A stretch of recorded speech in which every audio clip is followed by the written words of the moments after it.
What we're jamming on now, Jay, what are you jamming on now from the pro shop? Hanging out on the pro. When I'm not hanging out in the pro shop these days. Only a couple games. So, first of all, college football 26. A little bit here and there. I thought you were done. You said you were done. So you said you were done. Yeah, fell off the I'm fucking done. wagon. I Just did. like the Bills. Just like me with the Bills. Fell off the wagon. Fair enough. I'm off the wagon in terms of the competitive dynasty, but I didn't want to fully let go of football quite yet. Well, now we on the wagon, Jay. It's amazing to me. You know what's interesting? I've used that term a lot in the last month or so, and I'm shocked how many times I have to explain what on and off the wagon mean to people. Really? I can't believe, people presume on, and I get the intuitive suggestion that on the wagon will be on the wagon of the thing, but that's not it. On like the bandwagon. On the wagon is off the thing, right? Anyhow, fair enough, sorry. Yeah. But yeah, so I decided just to kind of go back to my old Ohio University dynasty that I'd started when College Football 26 first came out as kind of a test, like let me take OU. And, I made it to the playoffs a couple times, got beat by Ohio State every time. And I just said, forget this, like this is annoying. So I was like, you know what, I'll just take that. I'll try them one more time, but I'll take them. And since you get job offers at the end of every season, I'll just take a job offer at a new school. Whatever job offers me, like a head coaching job, I'll take it. And what job? Mercenary. Just a fucking mercenary. Yeah. I was like, you know what? I'll rebuild a lower Power 4 conference instead of like lowly Ohio U. That'll be easier for me to get the manpower to take down the big boys such as OSU. Who do I get a job offer from? Freaking Indiana. And so it's like annoying. Like they just won. Michigan. Thought you were gonna say Michigan. No, that would be. I would turn that down. There's rules against these type of things. I have lines that will not be crossed under any circumstances. Okay. And I will not take them to the glory land. But yeah, so I unfortunately took over Indiana, even though it feels weird now because they then subsequently won the championship, and it's like this doesn't even feel special. And they beat the Buckeyes, so screw this team. So I played them through one season, simmed half the games, really just enjoyed the recruiting, trying to see if I could bring recruits in. And focus on that. I thought you were going to say try to sabotage them. No. No. Because I kind of want my coaching record to be good. So I want to still get the good recruits, but I'm simming half of the games because I just don't care. So I'm in season 2 and I'm like, okay, now that I've gotten a fresh batch of recruits in, I'm getting 5 stars, which I've never gotten before in recruiting. So that's great. But I'm definitely at the end of the season, as soon as I get to the end of it, finding a new team. And then, preferably, I think what I would like to do is take on UVA, since that's my actual other alum, my other school. That is the University of Virginia, for all you non-Cavalier fans out there. But yeah, just because they're, stadium small, they're an ACC school, that would be much more of a fun rebuild and a school that I actually have a connection with versus kind of just playing the game. Because now it just kind of feels like, yeah, whatever, Indiana. It feels almost like I'm playing with Alabama, they just won. So it's it's not as fun as taking the lowly school that they used to be to the championship. So just choking myself through that, kind of trying to choke it down. Did I ever come down there?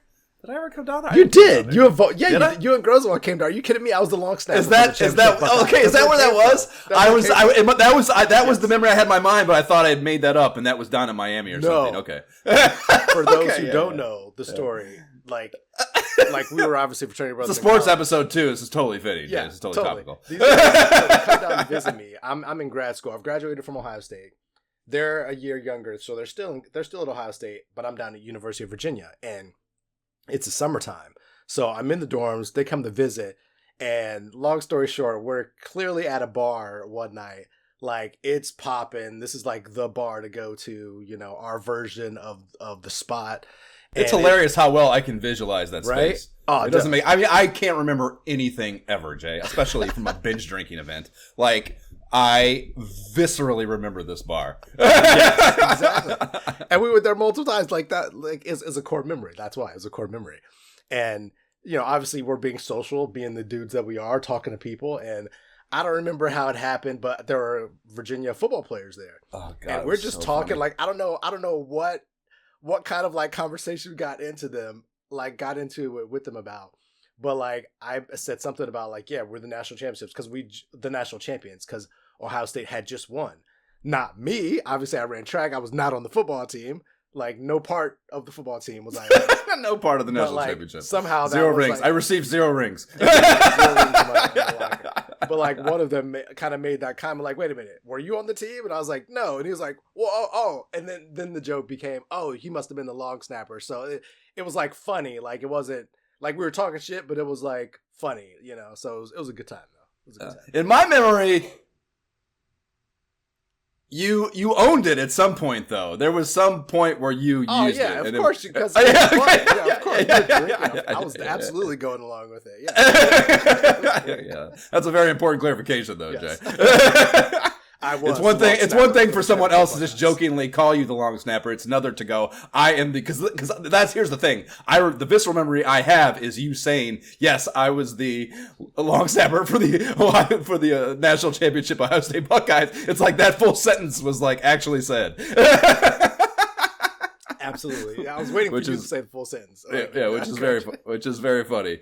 Yes, I was the long snapper for the Ohio State national championship Ohio State Buckeyes. Yes. Oh, good. It works on the ladies every time, guys. That's a great gig.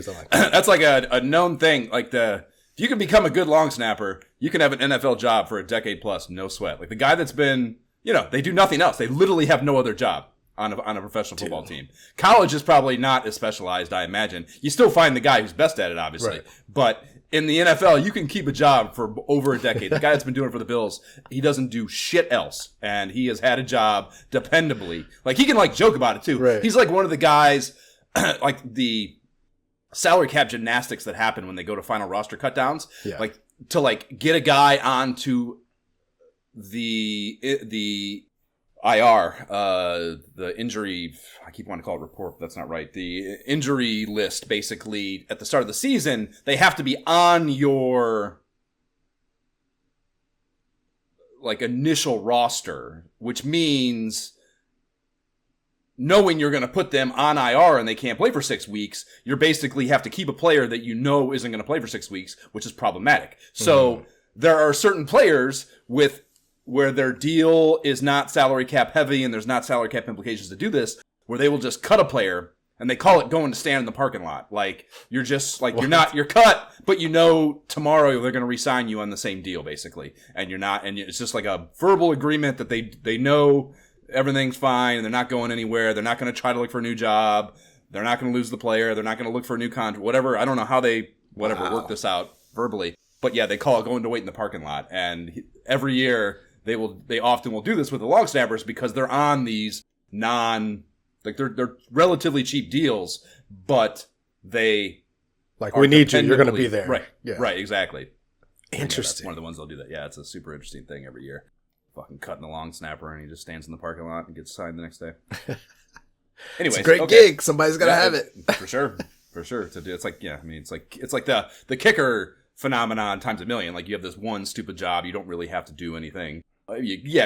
Kicking's hard and it's pressure filled and whatever. And if you're good at it, you deserve the money. But you're not really playing football, right? You might have to tackle somebody if things go really sideways. Yeah. If shit goes really off the fucking whatever, you might have to play a little football for a second, but probably not. Yeah. Anyhow, but yeah, man. Other than that, the one game, other than some Marvel Rivals sprinkled in here and there, just because it's fun for PvP purposes. We're really talking about Cyberpunk 2077. And I am legend, man. I feel like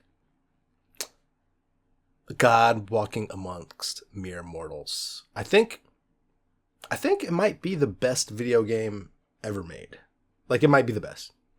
It might be the best. Now that they've patched it, it's certainly my favorite of any kind of recent memory. It's I've talked about it before, obviously, and how I've been playing lately, but just the more I get into it, the world, the way that everything is so interactive, the NPCs, the way they just do things that other games don't do. And it's, even when you're riding in a car, there are moments when I'm just okay sitting riding in the car to this location instead of fast traveling because I'm having a conversation with one of the NPCs who is important to my character's storyline. And it's just, I don't know, it sounds simple to say out loud, but the way that it's done in this world that's very alive in this dystopian future is just, it's excellent, man. It really is. And the funny thing for me, starting the game, Courtney and I both started it, and I never play games on easy. I never do that because I'm like, no, I'm hardcore. Like I gotta play at least on normal, if not a harder level. Like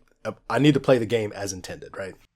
But with this one, because I was thinking about, I was playing Expedition 33 and some other stuff. Courtney was like, well, just play this on easy, just so you can enjoy the story. And I was like, you know what? Maybe for once I'll try that. So the first 15 hours, probably the first 20 or so hours, I was on easy, and I'm like, there's no freaking way, man. I am I absolutely can't do this. So bumped it up to normal, and it still doesn't matter because the way that I have built my character through the skill trees. OP by then, yeah. Well, no, not even the OP by then. I think it's just I was very. A lot of times you get into games now and they have expansive skill trees. You may not be aware of how everything works together. Right? So you're just like, oh, I think I want this lightning ability to do this thing. And I think I want this earth, however it goes. But with this, I really specifically focused on intelligence and technical ability. And the powers within that are really I built my cyberware, my cybernetic enhancements to really just enhance that. So I am just a cannon. I can walk into a fight and just slow down time. And basically just take out all the enemies with net runner explosives with my mind without even having to fight them. Or I can take in a gun. I don't even have to do it's so good. They nerfed the shit out of that in Fallout 4, the VATS system. Yeah. That was in 3 and Fallout Vegas. And that really sucked. That is, I love... I'm presuming you target body parts or something. Is that? Yeah, you're just I'm targeting each person. It's I can that's VATS and cause them suicide and make them take out others. Because the bat. That's the thing I was going to say. Listen to that.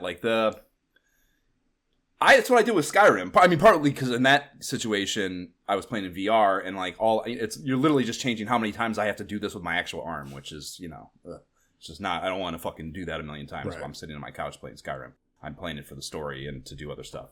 The battle in Skyrim is by no means its fucking strong suit. So I think all FPSs, I have my marks on them here and my thing are kind of that. That's why I don't like FPSs. They're just fucking whatever. It's just how many times am I going to hit this thing to make it go away so I can get back to what I was doing? That's battle in a first person thing. And I just don't care about that. So yeah, taking that out is no big deal. And I did exactly that for Skyrim where I just, you're just playing it for the environmental things, not that dumb system. It's fun to me because I like both. There are times I walk into most battles and because I'm technically enhanced, I'm immediately slowing time, scanning the enemies. I'm synapse you're going to suicide yourself. You're going to, But there's other times I'm you know what? I have just found this amazing weapon. I'm going balls to the wall and I'll just go in and just start targeting, exploding. And there's an internal struggle. It's do I want to use my tech ability this time? Do I want to use all my weaponry this time? Yeah, and I think it's so fun. That's what I was saying actually too. Is that VATS is cool because you're then you only have a finite amount. It's like a stamina based thing. So you only do so many of these things. You can't just fucking slow time and kill everything and go back to real time. Right. So it's you're deciding. So if there's 3 enemies, okay, I want to I'm not going to be able to kill this one, but if I shoot its fucking leg, it's going to lose its mobility. And then, okay, I can headshot this one because I can actually kill that within my... Yeah, so it adds, obviously, it goes without saying, my dumb little diatribes on here, it adds strategy to something that is normally just brute force, and it's way cooler. Yeah. And that is, honestly, to me, I think what elevates it, because I love first-person shooters, but my wife fucking hates them. She's I don't want a gun, give me a bow, give me a knife. She's more like you. She's don't bring, but she loves Cyberpunk because she's I cannot believe I like this game so much for it to be an FPS. She's I just can't believe that. And so I think that's to its credit, because you can play it so many different ways, and even the shooting is done in a way that you can be so badass. You're just oh, this is great. This is fantastic and stress relieving in these crazy days. So yeah, I can't say enough about the game. And I'm already looking forward to buying the DLC, which Courtney has. So I'm definitely getting on the train with that as well. Because I don't want the party to end. It's got to go. Got to keep going. Maybe I'll look into the VR situation. Dude, it's so worth it. I don't have That's my diet. My rundown here is don't really have anything now. And I'm even the funny thing is I'm even playing it on from time to time. I'll put it on the Quest 3 now and play it, on the screen there. And they're advertising that now. Yeah. I just saw a Quest advertisement for Game Pass in their little bullshit on the screen. It's digital screen. It is. I will say, as an aside, I do appreciate the 3's functionality now that I can really have a full screen gaming experience. I can play Cyberpunk there with all the raunchiness that happens in that game and all the mature content with my kids playing over there without them having to see anything, but I can be aware of them. So it's actually a pretty nice situation. I do recommend. So it's good stuff. Yeah, especially you're trying to partition out someone else. That's a great avenue to it. Yeah, because you don't want to just send them out of the room every time I play the game. That's part of the reason why there's so many games on my backlog now that are more, adult games or more violent. Because I'm like, I can't, I don't want you in here while this is happening. Like that would be terrible parenting. So they end up just not getting played, which is just like a shame. So this is a kind of a nice in between compromise. Fair. But yeah, man, between those games, pretty much it's Cyberpunk all the time when I'm not chilling here in the pro shop, trying not to smash glasses. So still haven't played Batman, huh? I can't yet. I got to finish Cyberpunk. I can't divide that attention because I know Cyberpunk was. I can't. I got to focus. No more backlogs. Okay. No more backlog additions. They announced that they canceled the new one. Like the Meta closed a bunch of studios. Oh yeah, I saw that. That they had acquired. And that's how all those games happened. They closed the one that did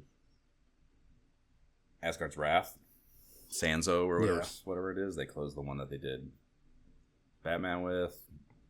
So that's unfortunate, man. Nixed a bunch of their AAA, in quotations, development, fucking whatever, pipelines. Hopefully they'll break off, do their own thing, come back. Maybe, the personnel, the perhaps. People, yeah.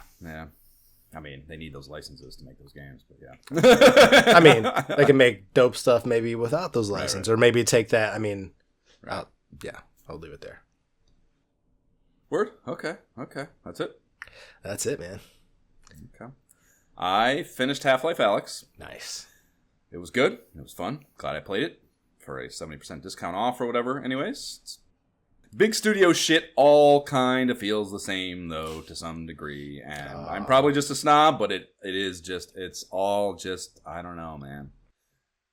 I was like, by the end of it, I was just like, okay, this is okay. I've had enough of this. Let's just get it off the list, And like, it never did anything like wrong or got worse or whatever. It just, the story was always kind of meh. And like, it felt great and looked great, but it, again, was just shooting shit eventually. And like, it's just not, I don't know. It's just not a... Yeah, man, that sucks. It just never elevated in any way. And that was, dude, by the end, I was over it. Hearing you say that sounds how I felt about Avowed. Like, I was playing through it, like... I just took that out of my wish list. Did you? Not even watching for it. I was into cleaning mode. It wasn't just that. Okay. I'm like, it was a beautiful looking game. Don't get me wrong. It was like, there's a lot going on there. There's a lot to like. But I was kind of just like, okay, all right. I'm doing it. Like, it's just reskinned of what I've done a million times, right? Yeah. And, it's a shame, I think. I mean, they tried to do some new stuff, but it was kind of just like, all right. But it's, it's kind of all right. Not enough. If you got time to kill, sure, by all means. And nothing else. Game Pass, that's not better, right? Yeah. That's, exactly the one I'll get to here. The last one I had in my backlog is exactly that. But so the other thing that I'm actually, of modern gaming, that I was actually excited about was Mastering the Forest. The fucking achievement badge. The Master Achievement badge is behind me right now, and it only took me 192 hours, Jay. No big deal. That's my playtime. And again, mind you, this is in Steam only, not what I would have additionally played on PS4 ever so many moons ago, which it couldn't have been less than like 40 hours. It probably way more than that, actually. Somewhere between, I would guess, between like 40 and 70 hours, maybe, what I did the first time, when I kind of just leveled off at the beach and didn't have the cojones to go into the caves and get anywhere in the game. So yeah, played a lot of fucking play to get there, but kind of because I had this Revive 10 multiplayer people was like the last thing that I had for a while. That's right. And like it was kind of a mildly funny story popping that, because I had this game. I kind of described last time. I had this game, this world I had started a save game just for that, because you would get booted from other people's games, and that was like particularly frustrating. Right. And so what it amounted to was occasionally me just popping into this world of mine and hoping someone showed up, and I would kind of just like voyeuristically follow them around, like waiting for them to get killed. We would get into battles, and I would just like kind of hang back and not really help. I was just like doing all this like, grimy what's shit, this dude? Like, just this grimy shit, just trying to get this dumbass Chivo. And it was surprisingly, or it surprised me how hard it was. Like I realized, I guess, how difficult it is to die in that game. It's not easy, and unless you're like really mobbed by the really high level shit, like the normal cannibals, it's really hard to die. And like running around out in the forest, you don't see a lot of the really heavy shit unless you like go and kind of stick your nose in things. So I was constantly again trying to get people like, come on, you want to go to the caves? Let's go to the caves. Let's go, follow me. Let's go to the caves. Yeah. A lot of that shit. But anyways, so whatever. It was one of those sessions where I just jumped in, like, let's see if I can. I'd been stuck at I think 6 forever, or maybe it was 5, but like, a number to go still. And I would just occasionally pop in, and this was another one of those things where I was like, see if I can just grind one of them out and get a little closer to finishing this and getting it out of my life. So I go in, and it was last Friday. The game filled up. It was an 8-person thing, and it filled up pretty good. I had like a lot of people running around the world, so that obviously a lot of opportunities, whatever. And the thing about this game, like, it's total multiplayer with a bunch of people is total fucking chaos. It's like everything wrong with multiplayer. You have like a bunch of fucking children and or maniacs running around. They're console commanding, basically cheating, spawning like a million weapons and like crazy structures and just like doing crazy blowing things. They're just like, they look like fucking, I don't know, like chaos robots, They're like just merchants of chaos. They're just running around like trying to whatever. It's not at all playing the game as it's intended. I don't know how it could be enjoyable, but there's a lot of that shit that'll happen.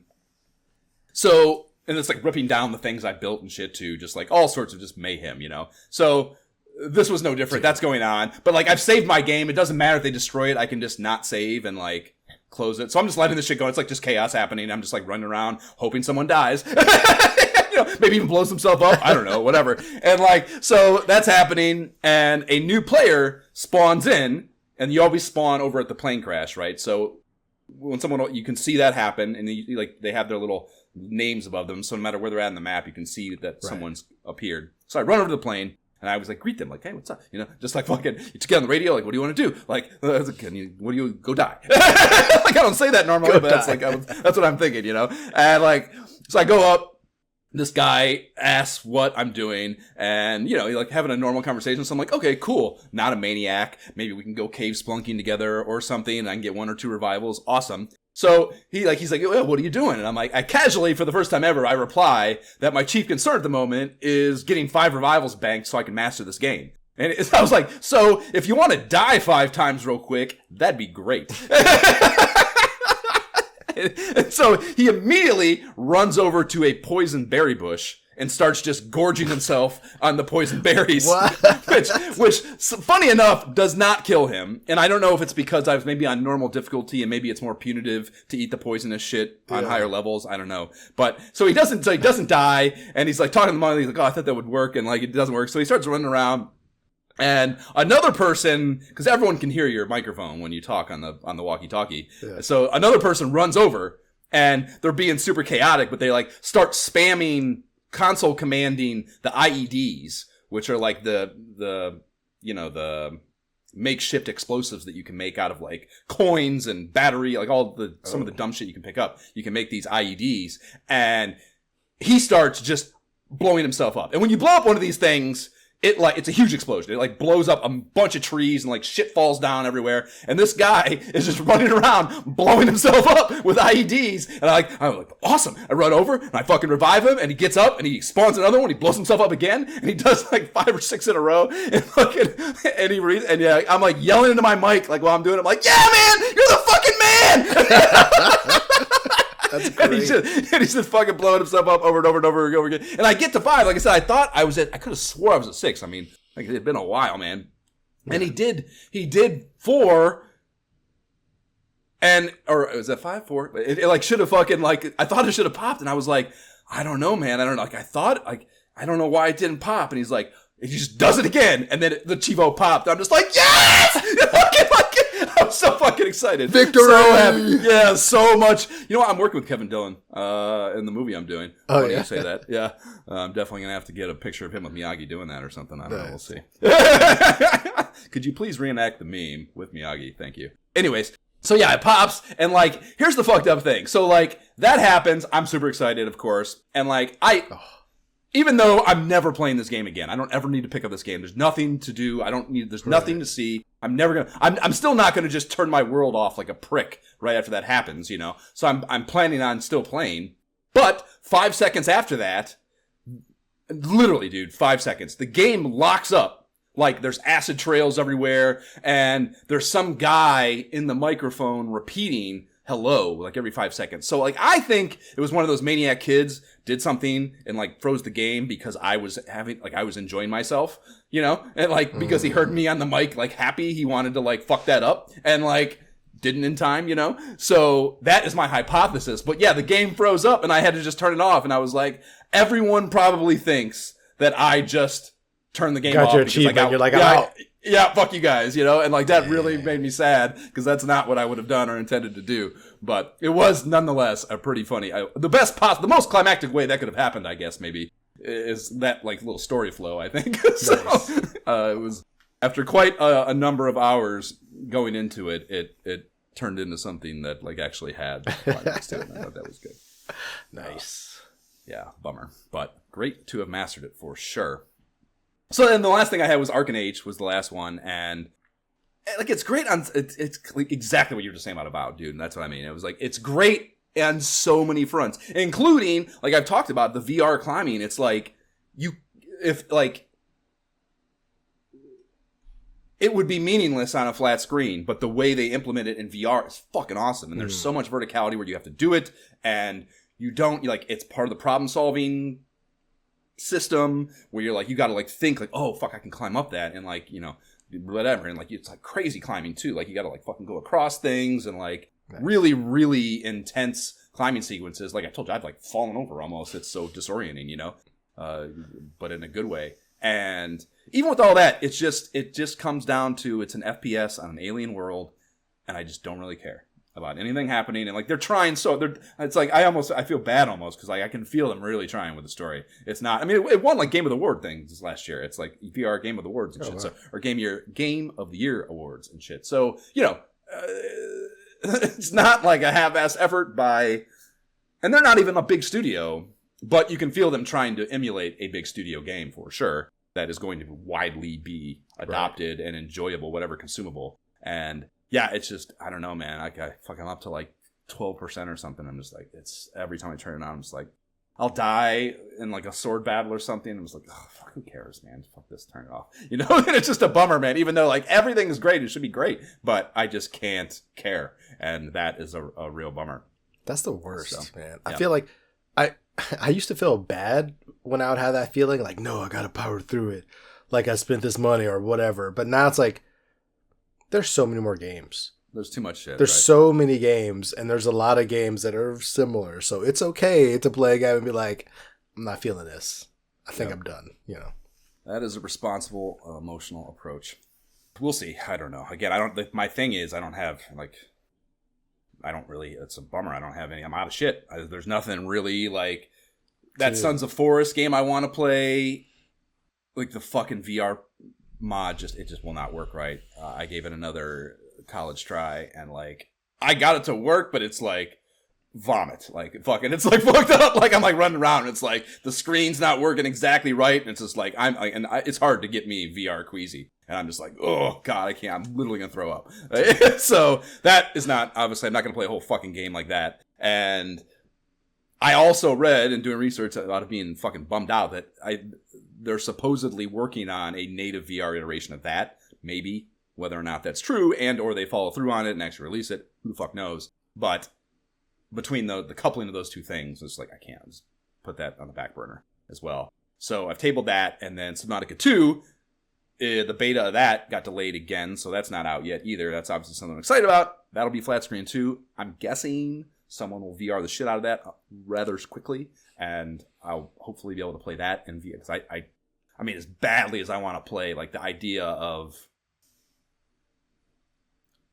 depriving myself of experiencing it in VR just because I'm impatient would be a real bummer. I was going to say, like, would you, like, is there any hope of you dipping your toe back onto the it's flat so screen hard. It's, I mean, dude, how badly do you, I clearly, like, I want to play it so bad, and it will still be enjoyable because of how, at least I think, I guess I shouldn't say that for sure, given all the bullshit, around that game right now, and the original developers getting ripped out of it and all that, but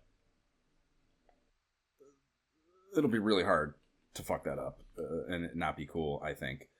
But VR in that kind of world is just so good. That VR fucking version of Subnautica I played is so fucking good. So, whatever. Either way, it's not an option. So that's not a thing either if I want to stoop. And like the only other thing that I've even kind of like thought about is that Satisfactory game, the factory building one. So I'm kind of just waiting for that to hit a sale and then trying the VR mod of that because that's supposedly really clean. But I don't have anything, so maybe Cyberpunk is the thing. Yeah, I'm telling you, man. I'm sure that's got a very clean VR, or a relatively clean VR option. I think I actually did look at it. It was like, I think it's one of those. What's that guy's name? The guy that just got cooked. I was about to say the one guy. They sued him. Yeah, the whatever. I keep wanting to say. Who was selling them? Yeah. Yeah. Well, he wasn't selling them. He was like taking donations. Right. You had this. Right. Yeah. Right. Yeah. And. Or it wasn't donations. It was like, maybe it was Patreon. I can't remember. Yeah, you had to subscribe to his channel or you had to pay his Patreon. Either way. One of those. Either way, they connected it to get the access. Right. Which was basically the same. And you're profiting. And someone finally pulled his card on it, right? So yeah, that guy probably has one for sure. But maybe there's a UEVR thing too. I don't know. We'll see. So that's it for modern stuff. Further Chivo Hunt pursuits of the retro variety. DW2 plods on with that one softcore Chivo unlocked and mocking me at every power round. Oh hum. But I'm pretty close. I've poked into the road, or what is it? Road to Roan or Cave to Roan a few times. Like I got the Life Crest out of there. I got Erdrick's armor out of there. I think that's where that's at. And so I poked my head in, but I can't get through it yet. I'm at like 24 or 25 with my Prince of Midenhall, and I still will go in there and just get wiped. So that's crazy. Tediously grinding away to get up to. I need the 30 level 30 Chivo anyways, and then like I said, I was beyond that in the mid 30s when I actually beat it last time anyway. So we'll see.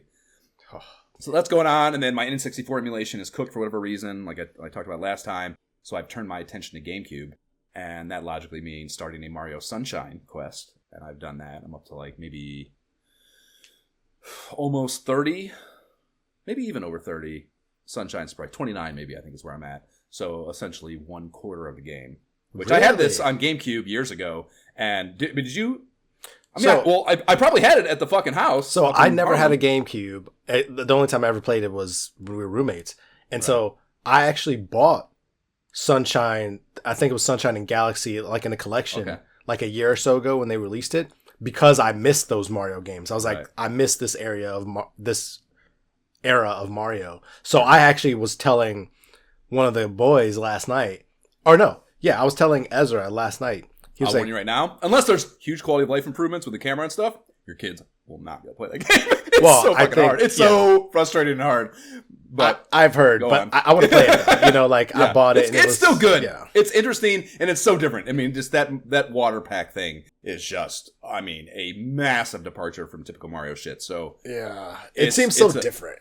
It is. But it's good, though. I mean, it's, if you don't, whatever, if you're not like some sort of fucking Mario purist or something that needs to not have that kind of additive, I think it's enjoyable. Trust me. If it were not Mario, I think it would just be a great game. You wouldn't even think about that. So it's, hard, but great. Yeah, there's like these, there's like this one type of whatever level or challenge, like every one of the little worlds that you go into off the hub will have like one, I think maybe even some of them have two of these fucking things, and they're like, I don't know how to describe them. I'm trying to think there's another Mario, something that you could equate them to. But they're essentially like, they happen in these like white space vacuums where it's a lot of like wild ass platforming with like things that are moving, that are timing based and stuff. Mm-hmm. And it's all just about like movement and not battling anything, know? And oh my God, they are hard and frustrating. And like, there was this one I was stuck on. I had to turn the thing off like 2 times. I actually just beat it the other night, finally. And I did it once after turning it back on for that time.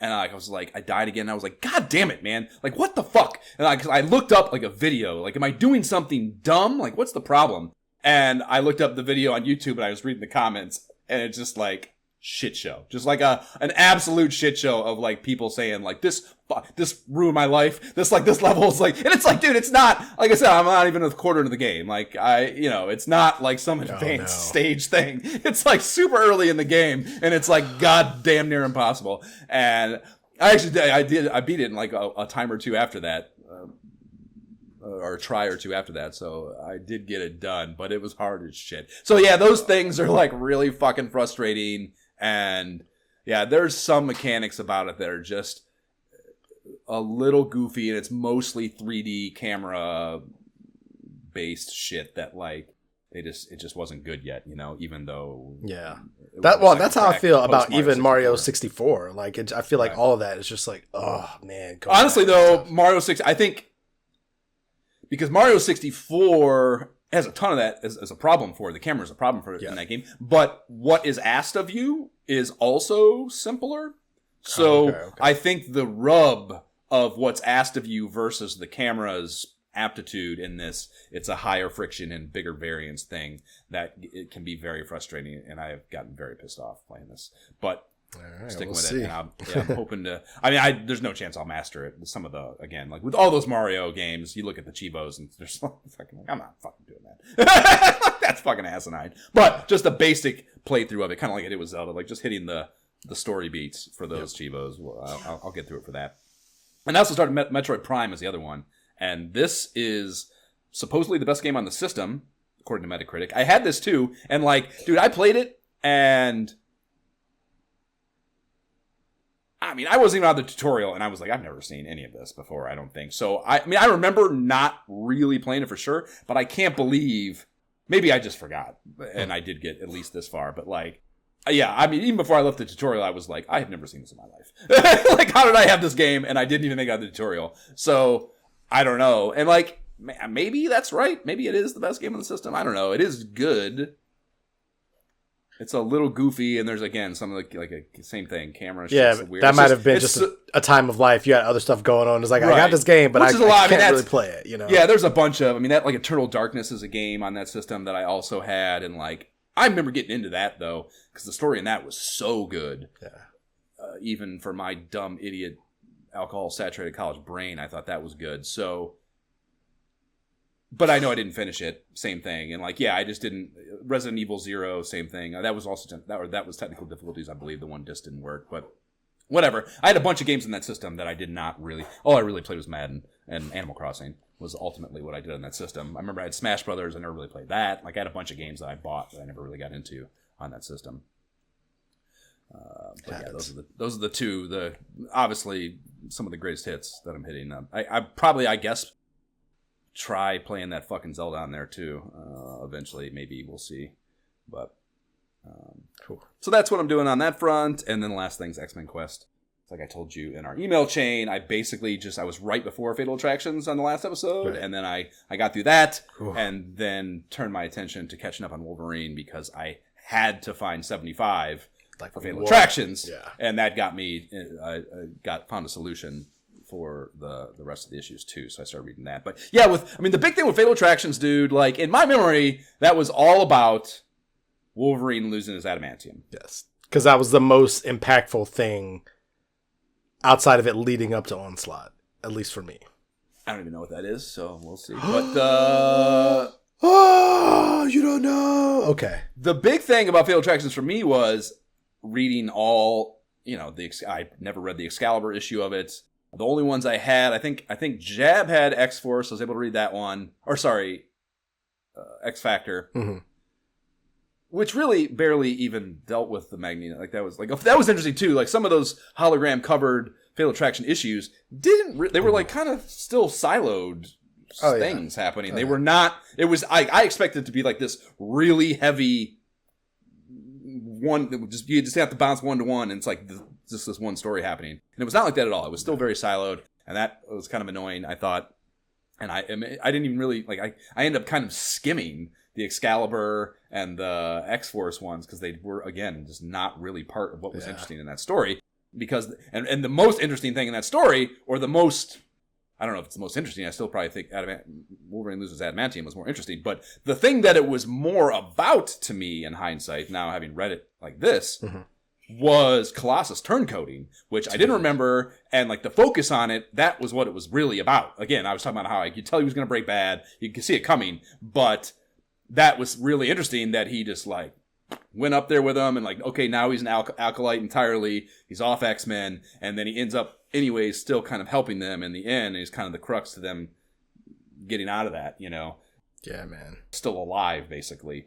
And yeah, that was really interesting that the Wolverine losing to Adamantium was not as much the focal point as in my childhood memory it was. Well, this was interesting to me because there's so much going on here. Like from a fan standpoint, I remember like the Acolytes. There was like an art contest that was going on when I was whatever age I was when this came out, and I remember drawing a picture of Fabian Cortez Acolyte like floating above like on Asteroid M because I love this storyline so much. Just like everything going on with Magneto and like to your point, Colossus. Like, come on, Colossus can't be a bad guy, but like you kind of understand where he's coming from, So it's he explains so himself much happening. very, very explicitly. So. Oh yeah, there's so much going on there, and it sets up so much in the future, especially if you haven't got to what Onslaught is and where he comes from, and so there's just this is very much some of my favorite storylines happening because you don't know, like, first of all, what's going to happen with Wolverine. Is he going to how is he going to get past this? Is he going to die now? Like, well, what's happening to Magneto? He has his mind is because 75 is when they go back and he's like, I think it's the last kind of step of this, and I remember the image. But I didn't remember, I thought it was a little further down the line when he kind of had bailed out on his own after that.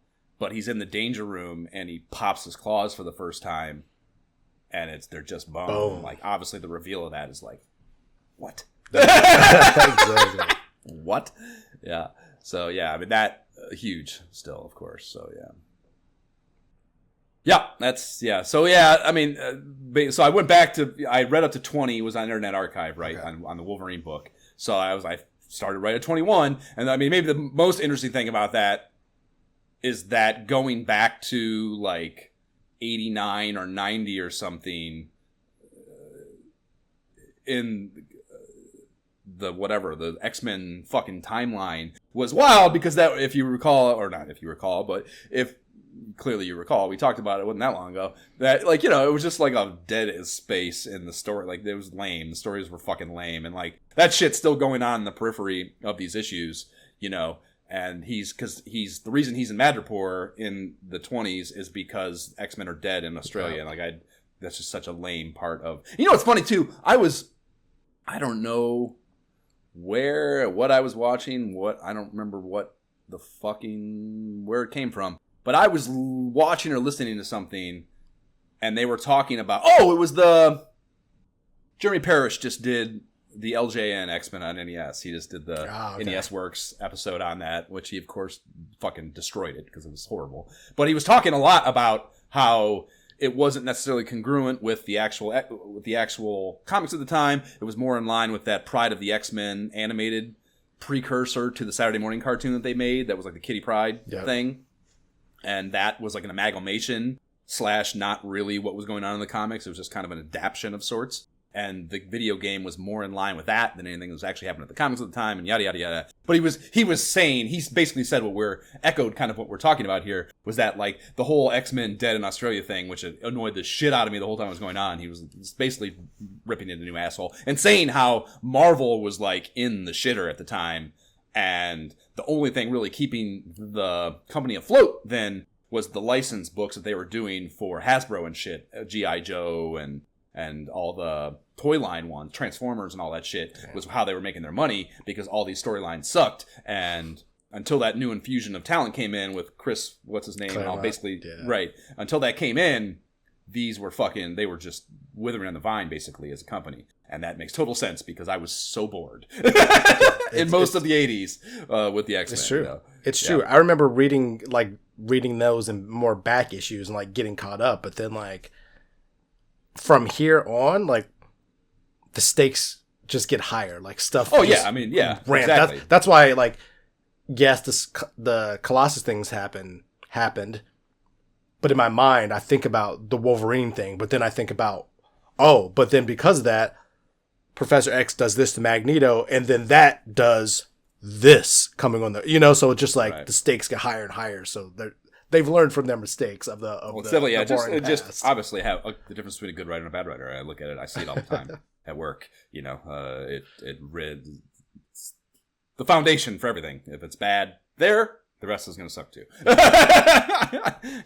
And like people know it, and like they just like kind of whatever. That's honestly a fucking tangent. I'm going to get into that, but yeah. So I'm basically up to 35, and like other than the significance of remembering how shitty this era was, it's like kind of magnified here in the Wolverine book, because they're not even it's just like random drug czars. They're not even characters. They're just like random ass drug czars and thugs that he's dealing with. And that Tigra shit, the woman that is like the convert, now the drug lord. It's super, just a really boring. Yeah, very, very boring. I got up to 35, and just here in 35, Lady Deathstrike shows up.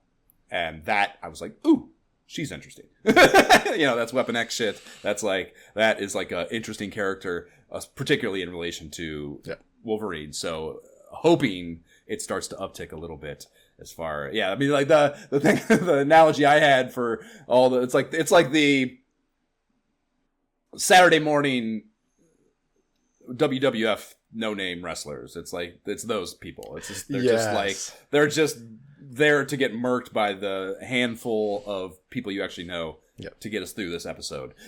Or issue in this case, exactly. Really all these characters are. So yeah, that sucks obviously. But hopefully on the uptick on that too, and then I can maybe pick up the pace with this and get me back to the rest of the thing, or the where I'm at with Uncanny, and I look forward to seeing obviously what comes out of Fatal Attractions, because I think that's kind of where I read that. I don't know why, clearly it's like this epic moment in my comics. But you had to have stopped. You had to have stopped after that. Right, exactly, right. Like if you don't know what Onslaught is, like how did you not? How do you not? If you were continuing to read. I think I collected through the Phalanx Convent, which that's coming up. Phalanx, yeah. So I think that is only maybe 10 issues up or something. So I was still collecting, but I don't really remember the storyline for that. Okay. But Onslaught doesn't even sound familiar. So I don't know. I mean, my best guess is that, I mean, like I said, that we're talking, I'm like 12 or 13 here, and like I think I just kind of, started smoking weed and doing other shit.